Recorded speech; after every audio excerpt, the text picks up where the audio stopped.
اسی تجارتی net work کے ذریعے اسلام 8ویں صدی میں اسی خطے میں داخل ہوا اور مقامی ثقافتوں کے ساتھ گھل مل گیا۔ 19ویں صدی کے آخر میں برلن کانفرنس کے ذریعے یورپی طاقتوں نے افریقہ کو من مانی لکیروں کے ذریعے آپس میں بانٹ لیا، جہاں ساحل کا بڑا حصہ فرانسیسی کنٹرول میں چلا گیا۔ برطانوی وزیر اعظم لارڈ سیلسبرے نے اعتراف کیا تھا کہ ہم ایک دوسرے کو پہاڑ، دریا اور جھیلیں بانٹ رہے ہیں، لیکن ہمیں یہ بھی نہیں معلوم کہ وہ اصل میں کہاں واقع ہیں۔ فرانسیسیوں نے فرانسیسی مغربی افریقہ کے نام سے اس خطے پر قبضہ کیا، جس کے دوران مقامی آبادیوں پر مظالم کی داستانیں بھی رقم ہوئیں۔ جب 1960 کی دہائیوں میں یہ ممالک آزاد ہوئے تو انہوں نے عدم استحکام کے خوف سے انہی نو آبادیاتی سرحدوں کو برقرار رکھنے کا فیصلہ کیا، حالانکہ یہ لکیریں قدیم نسلی اور ثقافتی تقسیم کو نظر انداز کر کے کھینچی گئی تھیں۔ مالی اس خطے میں نو آبادیاتی سرحدوں اور نسلی تناؤ کے ٹکراؤ کی ایک بڑی مثال ہے، جہاں شمال کے خشک علاقوں میں بسنے والے خانہ بدوش توارق اور جنوب کے زرخیز علاقوں کے شہری آبادی کے درمیان گہری خلیج موجود ہے۔ توارق لوگ مرکزی حکومت کی طرف سے نظر انداز کیے جانے پر دہائیوں سے بغاوتیں کر رہے ہیں، لیکن 2012 میں لیبیا کے بحران کے بعد جب قذافی کے کرائے کے فوجی بھاری ہتھیاروں کے ساتھ واپس لوٹے تو مالی میں صورتحال دھماکہ خیز ہو گئی۔ دہشت گرد گروہوں نے توارق بغاوت کا فائدہ اٹھایا اور مالی کے شمالی علاقوں میں بشمول ٹمکھٹو پر قبضہ کر لیا، جہاں انہوں نے سخت گیر شریعہ قوانین نافذ کیے، موسیقی پر پابندی لگائی اور قدیم مزارات کو تباہ کیا۔ اس خطے کو بھانپتے ہوئے کہ یورپ کی دہلیز پر ایک دہشت گرد ریاست قائم نہ ہو جائے، فرانس نے جنوری 2013 میں فوجی مداخلت کی اور آپریشن سروال کے ذریعے ان گروہوں کو پیچھے دھکیل دیا۔ فرانسیسی اور بین الاقوامی افواج کی موجودگی کے باوجود عسکریت پسند گروہ اب بھی ایک نیٹ ورک کی صورت میں موجود ہیں اور نائجر، برکینا فاسو اور چاڈ تک تشدد پھیلا رہے ہیں۔ یہ گروہ گوریلا جنگ کے حربے استعمال کرتے ہیں اور حکومتی فوجوں پر اچانک حملے کر کے غائب ہو جاتے ہیں۔ فرانسیسیوں نے اپنے آپریشن کو آپریشن برخان میں تبدیل کیا ہے، جبکہ امریکہ نے نائجر کے شہر اگادیس میں ایک بڑا ڈرون بیس قائم کیا ہے تاکہ پورے خطے کی نگرانی کی جا سکے۔ نائجر اس وقت امریکہ اور فرانس کے لیے کلیدی تصویراتی اہمیت رکھتا ہے کیونکہ یہ خطے کے عین وسط میں واقع ہے۔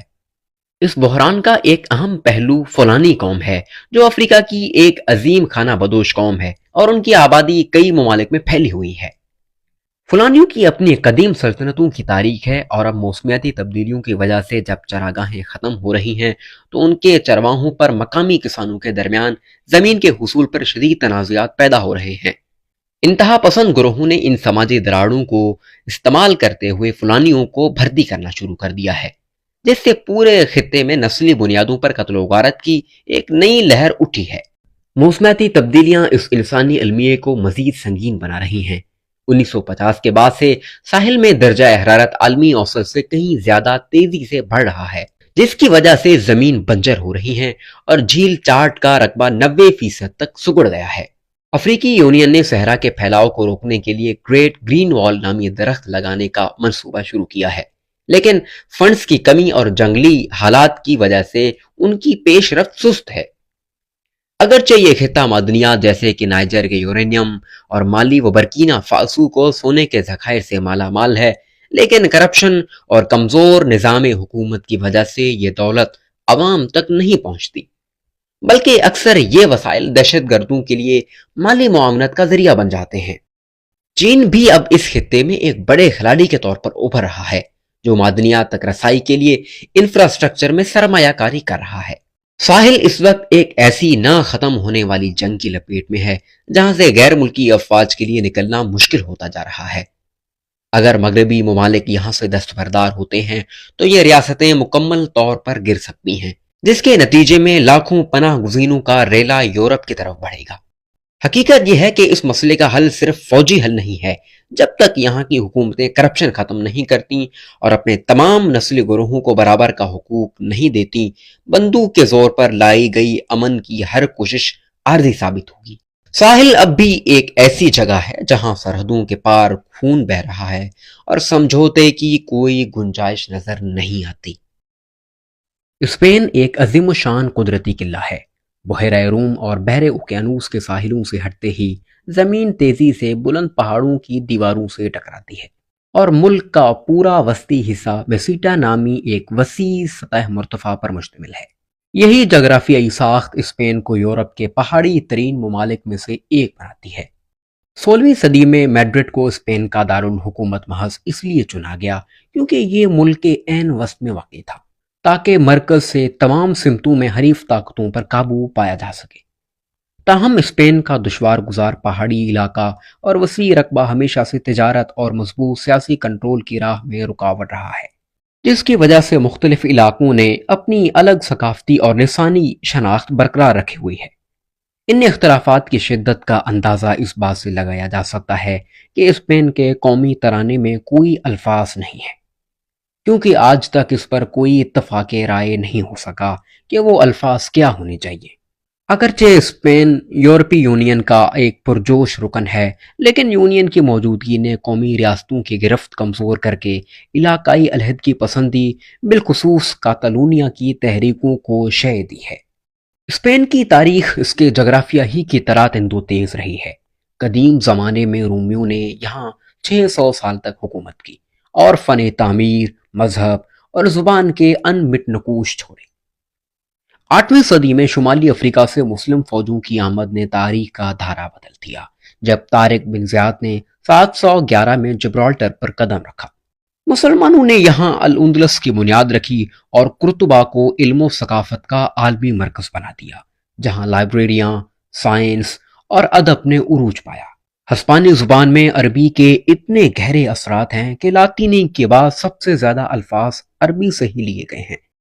مسلمانوں کی 800 سالہ حکمرانی کا خاتمہ 1492 میں گرناطہ کے سقوط سے ہوا، جس کے بعد عیسائی بادشاہوں نے اسپین کو مذہبی بنیادوں پر متحد کرنے کے لیے مسلمانوں اور یہودیوں کو ملک بدری یا تبدیلی مذہب پر مجبور کیا۔ اسی سال کرسٹوفر کولمبس کی مہمات نے لاطینی امریکی میں سونے اور چاندی کی ایسی نہریں بہا دیں کہ اسپین دنیا کا طاقتور ترین ملک بن گیا۔ تاہم بے پناہ دولت نے اسپین کو یورپی جنگوں میں الجھا دیا اور اس کی بحری طاقت زوال پذیر ہونے لگی۔ اس کی سب سے بڑی علامت 1588 میں ہسپانوی بیڑے کی انگلستان کے ہاتھوں شکست تھی۔ 19ویں صدی تک اسپین نے اپنی تمام لاطینی امریکی نو آبادیات کھو دی اور ملک داخلی طور پر لبرلز اور روایتی گروہوں کے درمیان خونی خانہ جنگیوں کا شکار رہا۔ اسپین کی جغرافیائی تقسیم نے مرکزیت کے خلاف مزاحمت کو زندہ رکھا، جس کا مظاہرہ کاتالونیہ اور باسکی علاقوں کی بغاوتوں میں بار بار ہوتا رہا۔ 20ویں صدی میں اسپین ایک ہولناک خانہ جنگی کی لپیٹ میں آ گیا، جس کے نتیجے میں جنرل فرانکو کی آمریت قائم ہوئی۔ فرانکو نے 36 سالہ آہنی ہاتھوں سے حکومت کی اور باسکی و کاتالان زبانوں سمیت تمام علاقائی شناختوں کو کچلنے کی کوشش کی، جس کے رد عمل میں ایٹا جیسی دہشت گرد تنظیموں نے جنم لیا۔ 1975 میں فرانکو کی موت کے بعد شاہ خوان کارلوس نے غیر متوقع طور پر ملک کو آمریت سے جمہوریت کی طرف موڑا اور 1981 میں ایک فوجی بغاوت کی کوشش کو ناکام بنا کر جمہوری نظام کو مستحکم کیا۔ جدید اسپین کے سامنے سب سے بڑا چیلنج کاتالونیہ کی آزادی کا مطالبہ ہے۔ کاتالونیہ اسپین کا سب سے امیر علاقہ ہے، جو کل جی ڈی پی کا 30% پیدا کرتا ہے۔ 2007 میں آزادی کے لیے ہونے والے غیر قانونی ریفرنڈم نے اسپین کو ایک بڑے آئینی بحران میں ڈال دیا، جس کے نتیجے میں میڈرڈ کو کاتالونیہ پر براہ راست کنٹرول حاصل کرنا پڑا۔ تصویراتی لحاظ سے اسپین اب بھی جبرالٹر کی واپسی کا خواہاں ہے، جو بحیرہ روم کے داخلی راستے پر پہرہ دار کی حیثیت رکھتا ہے۔ تمام تر مسائل کے باوجود اسپین ایک کامیاب کہانی ہے، جس نے مالیاتی بحرانوں سے نکل کر خود کو جدید انفراسٹرکچر اور قابل جدید توانائی کے عالمی لیڈ کے طور پر منوایا۔ اگر آپ چاند پر ایک خود مختار کالونی قائم کرتے ہیں تو کیا آپ ایک نو آبادیاتی یعنی کالونیلسٹ ہیں؟ جب سے انسان زمین کے کرۂ ہوائی کو عبور کر کے باہر نکلا ہے، خلا ایک سیاسی میدان جنگ بن چکا ہے۔ اس مسئلے کی جڑ صرف وہ مادی علاقہ نہیں ہے جس پر ممالک چاند یا مریخ پر دعویٰ کر سکتے ہیں، بلکہ وہ فیولنگ سٹیشنز اور راستے کے وہ اہم مقامات ہیں جو وہاں تک پہنچنے کے لیے ضروری ہیں۔ اگر ہم ان کے استعمال کے لیے کوئی قانونی فریم ورک طے نہیں کر پاتے تو بعید نہیں کہ ہم ان کے لیے بھی اسی طرح لڑیں جیسے زمین پر انسانی تاریخ میں ہوتا آیا ہے۔ اکتوبر 2020 میں امریکہ، جاپان، متحدہ عرب امارات، برطانیہ اور دیگر ممالک نے آرٹیمس اکورڈز پر دستخط کیے تاکہ چاند کی تلاش اور اس کے وسائل نکالنے کے عمل کو منظم کیا جا سکے، لیکن روس اور چین اس میں شامل نہیں ہیں۔ روس نے اسے چاند پر ایک حملہ قرار دیا جو اسے دوسرا افغانستان یا عراق بنا سکتا ہے، جبکہ چین کو امریکی کانگریس نے ناسا کے ساتھ کام کرنے سے روک رکھا ہے۔ خلا کی اس دوڑ کی بنیادیں فوجی مقاصد میں چھپی تھیں جب نازی جرمنی نے V2 راکٹ تیار کیے جو خلا میں پہنچنے والی پہلی انسانی شے تھی۔ روسی سائنسدان کونسٹنٹین توسیلووسکی نے 20ویں صدی کے آغاز میں ہی یہ نظریہ پیش کر دیا تھا کہ زمین انسانیت کا گہوارہ ہے، لیکن کوئی ہمیشہ گہوارے میں نہیں رہ سکتا۔ سوویت یونین نے سپوتنگ اور لائکا نامی گتی کے ذریعے ابتدائی برتری حاصل کی اور پھر 1961 میں یوری گیگرین خلا میں پہنچنے والے پہلے انسان بنے۔ امریکہ نے صدر کینیڈی کے عہد میں اس کا جواب چاند پر قدم رکھنے کے ہدف سے دیا اور 1969 میں نیل آرمسٹرانگ نے وہ بڑی چھلانگ لگائی جس نے سرد جنگ کے دور میں امریکی جغرافیائی اور سیاسی طاقت کا لوہا منوا دیا۔